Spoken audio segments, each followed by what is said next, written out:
Pemirsa, peristiwa ledakan di SMA Negeri 72 Kelapa Gading, Jakarta Utara bukan hanya soal kasus kriminal. Ada potensi kekerasan yang meningkat di lingkungan sekolah, baik kasus perundungan, tekanan akademik, hingga krisis mental remaja yang tidak tertangani.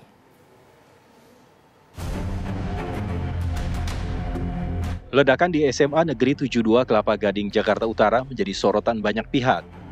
Lingkungan sekolah yang seharusnya jadi tempat aman dan nyaman bagi pendidikan dan tumbuh kembang remaja bisa menjadi pemicu ledakan emosional salah satu siswanya. Komisi Perlindungan Anak Indonesia menyebut, pelajar SMA saat ini berbeda dengan generasi sebelumnya. Secara psikologis, para remaja itu lebih rentan dalam menghadapi persoalan.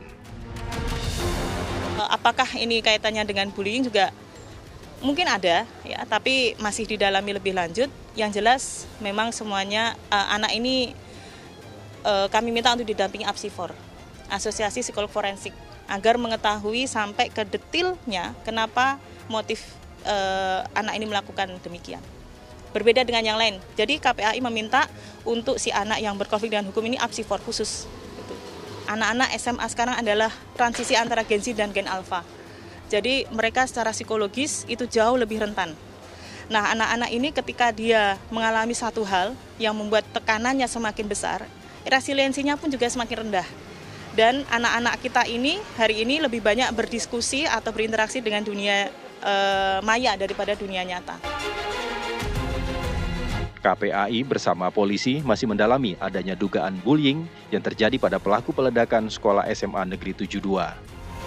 KPAI memberikan trauma healing kepada seluruh siswa SMA Negeri 72, baik secara online, berkunjung ke rumah siswa, maupun di sekolah.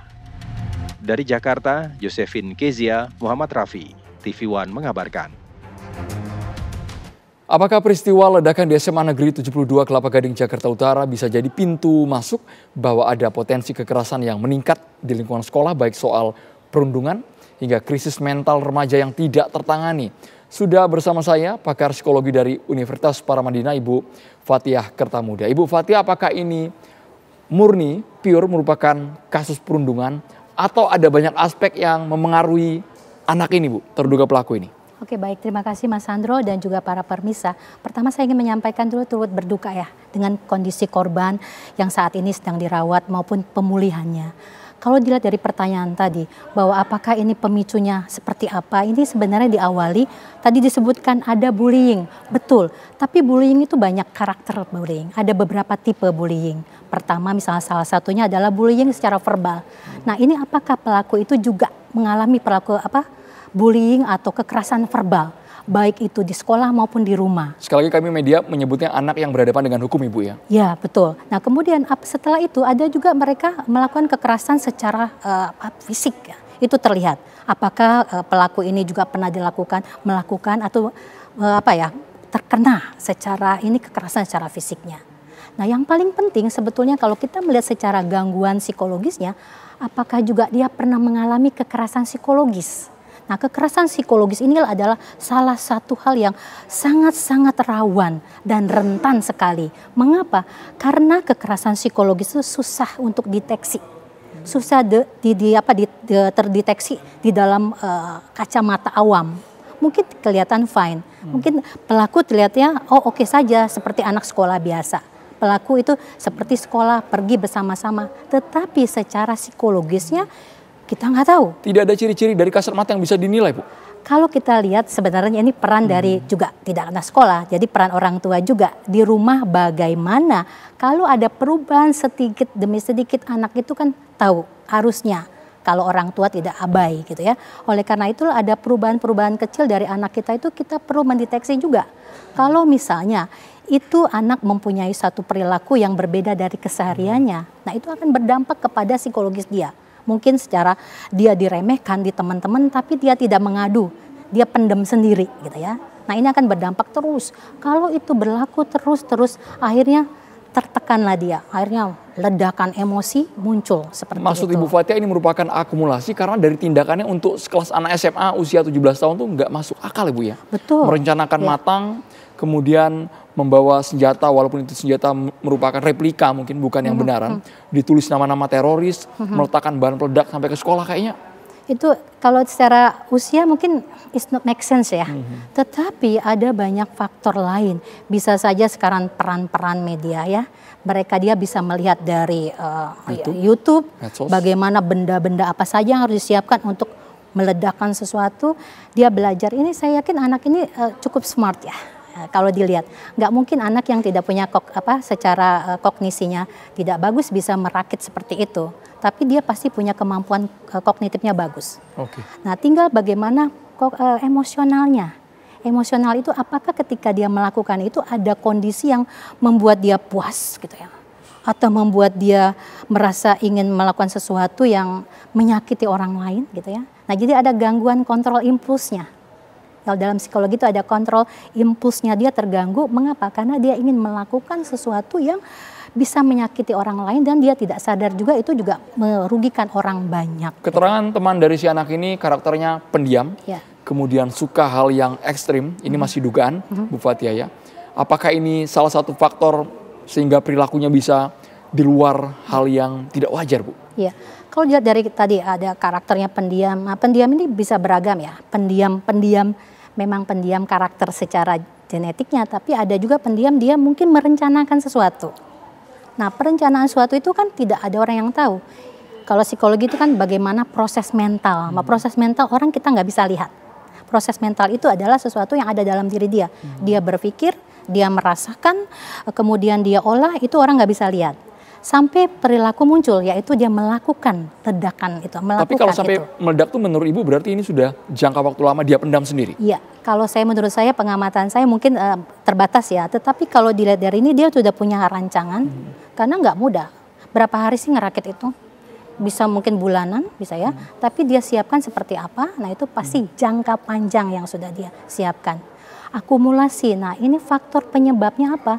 Ada faktor bisa saja kepada gangguan kepribadian yang dia miliki sehingga tadi karena faktor kekerasan psikologis yang dialami bertahun-tahun ya kita nggak tahu akhirnya muncul dan dia punya sesuatu yang dia rencanakan sehingga jadilah ledakan emosi yang kuat di dalam diri dia. Ini mental jiwanya apakah sudah kena Bu sebenarnya Bu?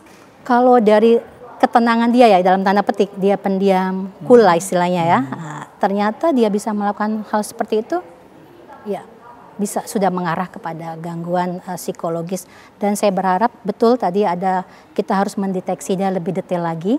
Tidak hanya 1-2 sesi, tetapi juga mendeteksi latar belakang keluarganya, kemudian latar belakang dia punya sejarah diagnosa dari pernah ada ke psikolog atau apa itu perlu dirunut terus supaya mengetahui ini karakternya akan menjadi seperti ini disebabkan karena ada hal-hal yang penting gitu. Latar belakang keluarga kami juga masih mencari tahu informasi, tapi ada yang mengatakan orang tuanya, ibunya khususnya kerja di luar negeri kabarnya. Oke.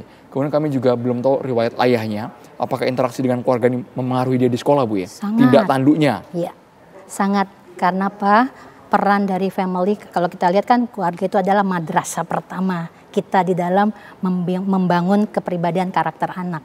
Nah kalau dilihat dari kondisi keluarganya itu sudah orang tuanya terpisah jauh, bagaimana dia mencari teman, saya yakin dia butuh teman untuk lepas. Tetapi dia tidak punya teman, yang dia punya adalah akses ke YouTube, akses ke media sosial yang tidak ada memantau, tidak ada orang yang memfilternya. Dia langsung mendapatkan itu dengan dirinya sendiri. Nah, kalau guru Bu, guru kan mengamati perilaku siswa juga, apakah memang nggak ketahuan selama ini merasa anak ini baik-baik saja karena tampak dari luar bukan dari dalam kata Ibu tadi kan? Iya. Nah ini peran pendidik lagi. Pendidik ini memang berat ya. Mengapa dulu zaman ya milenial kita SD SMP peran guru sangat dominan. Kita ditegur oleh guru, dimarahin guru is okay lah gitu loh. Kadang kita dipukul tangan, nggak ngadu ke orang tua. Kalau kita ngadu makin dimarahin dong ya. Persis Bu. Tapi sekarang guru ada kekhawatiran, ada ketakutan. Mengapa? Karena sedikit-sedikit ketika ada hal itu diviralkan, akhirnya guru khawatir nanti dipenjara, dipidana gitu ya. Nah jadi kalau saya ingin menyampaikan kepada guru, teruslah kita menjadi pendidik gitu loh ya. Pendidik itu tidak hanya mengajarkan tetapi mengarahkan, menasehati. Nah saya berharap juga peran orang tua harus legowo lah kalau anaknya dikasih teguran. Jadi jangan sampai yang nggak akan kasar-kasar juga. Orang tua tahu ya, guru itu punya attitude juga, punya kemampuan untuk bisa menghandle anaknya. Nah, kalau kita lihat di sekolah, pasti wali kelas itu akan tahu, wajib ya. Wali kelas itu tahu 30 anak, paling tidak dia tahu setiap karakternya. Ada perubahan nilai saja guru harus tahu juga. Perubahan kok kamu sekarang diem sih, kemarin kenapa, ada apa? Harus diajak berdialog. Jadi komunikasi antara guru dan siswa. Harusnya ada ruang itu terbangun di guru, apalagi keluarga. Tapi kalau derasnya informasi yang tidak terbendung dari media sosial, tidak ada yang mengontrol, anak itu sendiri mungkin yang tahu mana informasi yang harusnya dia saring, mana yang dia tolak. Iya, itu apalagi usia remaja. Usia remaja kan lagi mencari identitas diri. Semua informasi pasti masuk ke dalam diri dia. Dia tidak ada orang yang membantu memfilter informasi-informasi mana yang harus dia terima ke kognitifnya, ke hatinya. Tidak ada yang membantu mengarahkan, akhirnya dia liar. Nah, inilah yang bisa memicu secara psikologis anak ini berpengaruh kepada perkembangan kepribadiannya ke depan, begitu. Saya cukup mengerikan Bu ya, ketika anak 17 tahun ngerinya ini bisa dicontoh oleh orang lain yang merasa selama ini dirundung, dibully di sekolah tapi tidak bisa balasnya, tidak bisa membalas.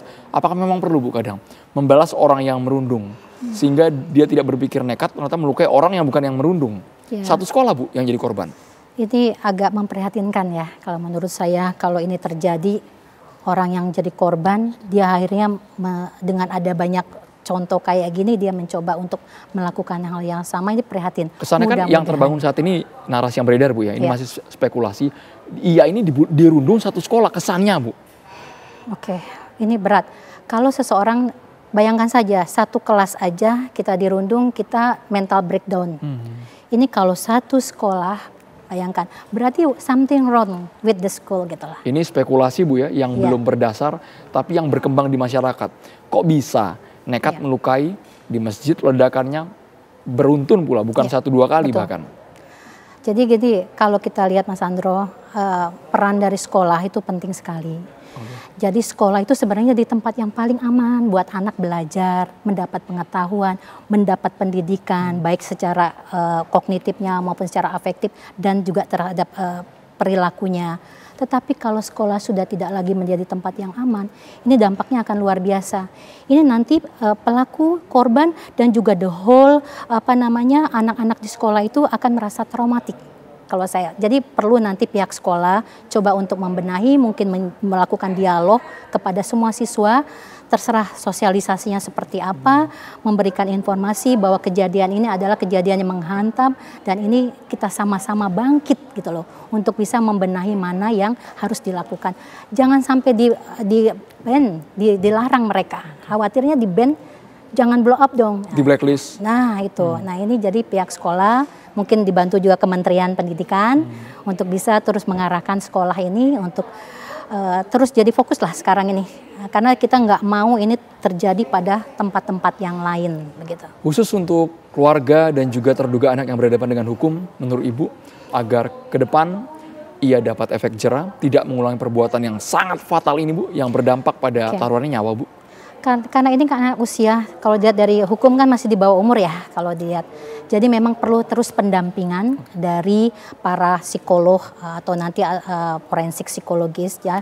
Kenapa? Karena anak ini perlu terus untuk diarahkan, ya mungkin hukumannya sesuaikanlah dengan mereka. Tapi setelah saat pasca dihukum ataupun nanti setelahnya itu dia harus terus didampingin. Karena itu biasanya akan terlintas terus. Peristiwanya akan terlintas seumur hidup dia, akan menjadi satu tantangan, satu proses yang sangat-sangat berat buat dia sendiri. Jadi memang perlu pendampingan terus-menerus. Jangan abai. Terima kasih banyak Ibu Fathia sudah bergabung di Kabar Petang. Saat ini juga para korban sedang menjalani proses trauma healing. Kami tidak terbayang mereka yang usianya remaja belasan tahun tapi terkena ledakan seperti ini di sekolahnya sendiri. Terima kasih banyak Ibu sudah bergabung di Kabar Petang.